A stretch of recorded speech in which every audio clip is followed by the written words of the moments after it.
So what up guys, it is a beautiful day at the park and the locks are out, and I thought I would share some tips and some advice and things that I wish I knew before starting my lock journey. So for those of you who don't know me, hi, hello, my name is Sydney Rain, and I have been locked for it was 2 years in June, so about 2 years and 6 months. As soon as I locked my hair, I feel like I didn't really have any doubts about whether or not I wanted to have locks and go on like the lock journey. So it's been like a very pleasant experience for me. I've really enjoyed it, and I feel like I've picked up a lot along the way, just in terms of me learning how to deal with my hair and how to, you know, take care of my locks, and then also just some like general realizations that I've had about hair in general, and sort of like the ways that it has impacted my personal life, just because I feel like my hair, even before my lock journey, was something that was really important to me and something that I always strive to have pride in.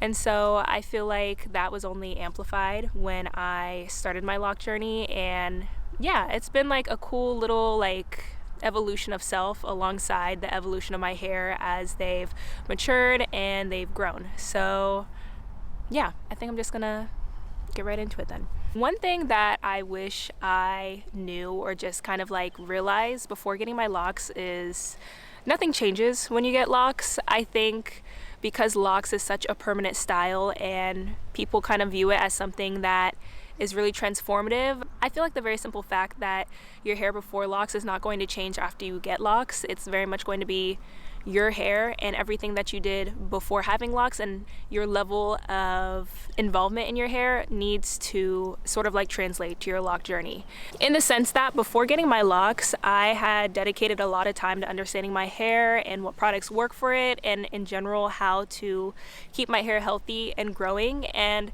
I feel like people think they could put their hair into locks and it will be simpler and it won't be as difficult to maintain, but I feel like on a very surface level that's true, because obviously you don't need certain products and different things to keep your hair in locks and healthy and growing. But at the same time, there's a lot of steps that you need to do to make sure that your locks are consistently healthy and growing that really are no different than if your hair wasn't locked. So for example, even though I don't necessarily condition my hair and put leave-ins and do all these different things that I used to do to my loose natural hair, I still had to carry with me a lot of information about how my hair, like my hair porosity and its texture, and ways that I know my hair can stay hydrated, and products like oils that I use before having locks that really work with my hair and what doesn't. And so I feel like a lot of times people don't really mention that. I feel like there's this idea that locks are like super low maintenance and easy, and that's true, but at the same time as well, if you want your hair to grow and to be healthy, there is a certain level of effort that you should be putting into your locks, and that's no different than with loose natural hair or hair outside of locks. I feel like if you're someone who generally has a really good understanding of your hair, or someone who pays a lot of attention to its health, getting locks will be a breeze for you. I think there's a lot of people that may get locks and they kind of like rely on a stylist or whoever does their locks to kind of like do that upkeep, and that's fine. It kind of just depends on the person and what they prefer, but I think a lot of times when people are dissatisfied with their locks and the rate that they're growing or how their scalp feels, I feel like sometimes it comes back to the fact that you have to sort of have like a framework of a hair care routine that will promote all those positive aspects that come with locks.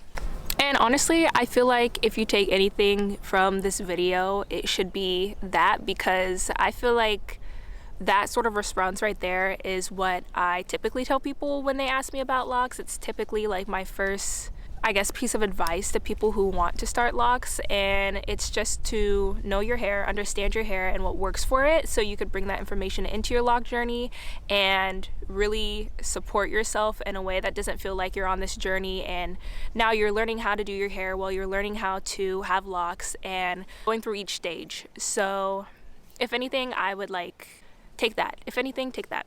And next, I think this one is a lot more like personal, but one thing that I definitely wish I knew before starting locks was the amount of confidence and self-love that it would bring me.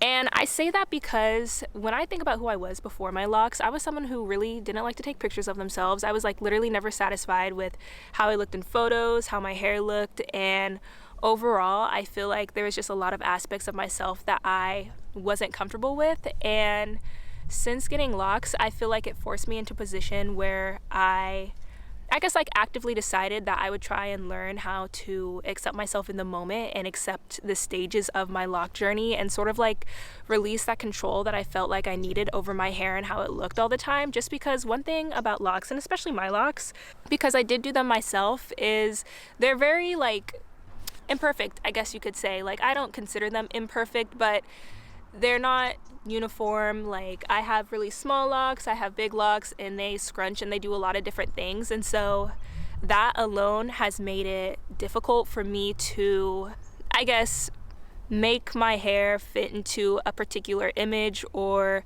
version that I want them to be in, because they themselves and how they've grown is very free, and it's very much just like their own evolution. And I feel like with that, it has allowed me to sort of like settle into myself and build confidence. And not to say that I'm like the most confident person in the world right now. You know, obviously I still have issues with like self-image and things, but I feel like this lock journey has definitely been a very like pivotal thing in my life that has allowed me to be more comfortable with the idea of, I guess, just like being me and how I want to be in that moment and like who I am. And so I would say that's one thing that if I had known that this lock journey would bring that, I think I definitely probably wouldn't have stalled as much as I did to get them. And I feel like a lot of the fears that I felt before getting my locks wouldn't really be there, just because once again, going into my lock journey, I had a lot of fears about, whoa, what if I can't style it the way that I want? What if I don't like how they look, or like I like them in the beginning, but then as they're developing and maturing, I end up not liking them? And so, yeah, I don't know. I feel like once I locked my hair, a lot of that just naturally went away. And that's how it was for me. Not to say that, you know, everyone has the same path and journey. And I think that one thing that's really common within the lock community is the idea of like an ugly stage in the locks, which is just kind of like the starter lock to like maybe baby maturing locks. That's when there's a lot of budding and frizzing, and in general a lot of shrinkage. And so people tend to, I guess, like hate their locks in that phase, just because it's before you can really see the development of your locks and really see that kind of like idolized version of how you want your locks to be actually like forming. But honestly, even with that, I feel like going into it knowing that I was open to whatever my locks look like, I feel like that also just kind of helped me go through those stages and not feel as bad about how I was looking and how my locks were. And yeah, just like all in all, I feel like it just helped me grow, I guess, in that aspect. So yes. And also speaking on kind of like the different stages and general emotions and feelings within the lock community, one thing that I wish I also knew going into the lock journey is the lock community is just like any other community. Like, you're going to have the extremists, and then you're gonna have the people that are kind of just there to be there, and the people who, like, you know, like their hair just being locks, you know what I'm saying? And I feel like because of that, the lock community can be a little bit controlling as to what it means to have locks, how to take care of your locks, what to use and what not to use. And so I think one thing that I wish I knew was to kind of like form my own expectations and try not to rely as heavily on other people's lock journeys and other people's advice and tips about what to do in my own lock journey. I just say that because I feel like even right now there's like big topics about like, oh, you shouldn't put oil in your locks, or you shouldn't do this, and like you shouldn't wash your locks for the first 2 months of having them. And there's a lot of things that people have thrown out there that are suddenly kind of perceived as like rules. Like, yes, there are things you can do to ensure the longevity and the health of your locks, and I think there's a lot of information that is truly just trying to, you know, cater to that purpose. But also at the same time, like, our hair is very different and it requires different things. So I guess that's just like one thing to be aware of, just because you can definitely kind of get just like lost within that world. And I feel like at some point you're going to come out of it and feel like either you don't really know what to do with your hair at this point because you relied so heavily on other people and what they were doing, or you may end up at a point where your locks just simply aren't healthy because you weren't doing the things that your locks yourself required and instead just kind of went off what other people were saying and doing about their locks. And I will say too, one thing that has been pretty cool as far as the lock community is concerned though is there's also a lot of support. And it's crazy because I feel like, well, I know for a fact when I locked my hair, I was very open about it on my social media. And so I definitely wanted to kind of like attract that community and be a part of it. But it's kind of crazy because I feel like on all of my platforms, a really large percentage of that following actually comes from my locks itself. And it's kind of like a double-edged sword because one, it's really cool to see other people that are on their lock journey and speak with them and kind of like share tips and advice. On the other hand, in just kind of like a I guess like engagement perspective, it's made it very hard for me to talk about anything outside of my locks because that's what people want to see.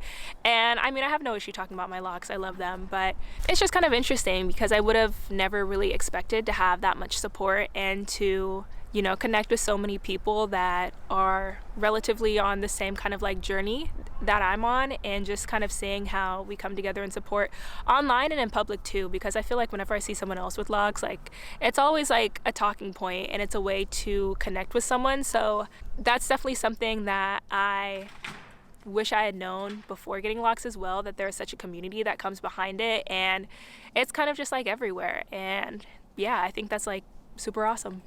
The last thing that I want to share today about what I wish I knew before starting my lock journey is that your perspective can change about your locks. And I say that in the sense that when I started this lock journey and before my lock journey, I wanted it to be like super meaningful, and it is.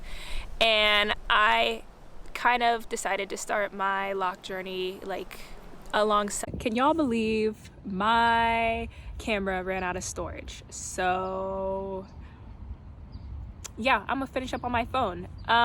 So the final thing, like I was trying to say, is that a lot could happen during your lock journey, and as much as I think it's great to have intentions going into it and having some like very grounded, realistic expectations for what your lock journey may look like, also leave space for things to change and for your perspective to grow. And for example, like me, I started my lock journey and it was kind of in parallel with like my spiritual journey, and so I wanted to hold a lot of like intention in that and in my locks and my hair, and I put a lot of pressure on myself in that sense. But honestly, after being in my lock journey for so long, I've kind of gotten to a point in my lock journey where I feel like at a very healthy level of detachment, which I feel like should be something that's practiced through many aspects of our life. But specifically with hair, I think it was something that was important because I feel like, especially within the Black community, we're so attached to our hair and our hair growing and our hair being healthy and it being something for us to be proud of. And learning how to detach and sort of just like see my locks and all of their beauty and with all the love that I have for them, and also understanding that if I need to, I could chop them all off and I'd be okay. You know, I've come to a place where I feel a lot more free to experiment with my locks. I was someone before who swore they would never dye their locks or alter them really in any way, but at this point in my lock journey, I've kind of just realized that I want to enjoy the journey, and with that, I want to experiment, and I can't be so attached if that is how I want to be. At the end of the day, I do recognize that it is just hair, regardless of how much intention and purpose and meaning and love you put into them. It will grow back. Your hair will grow, and if I wanted to, I could chop my locks off and start again, you know? Like, I feel like allowing yourself to be open-minded throughout the entirety of your lock journey and allow yourself to leave space for change. Personally, for me, like, self-expression is a big thing for me. And so I want my lock journey to be a part of my growth in that sense, you know, and I need to be able to be open to that and to explore different avenues regardless of whether or not the outcome may be great. And so, yeah, I think that would be my final tip for today. So thank you so much for watching, and if you're someone that's on your lock journey, comment down below some of the things that you wish you knew before getting your locks. If you're someone who's considering locks or you're just interested, I love questions. I would love to do this again and give more information, so drop everything below so I can include it into the next video that I make. And yeah, I think that's all for today, so thanks y'all. Happy healing. Bye y'all.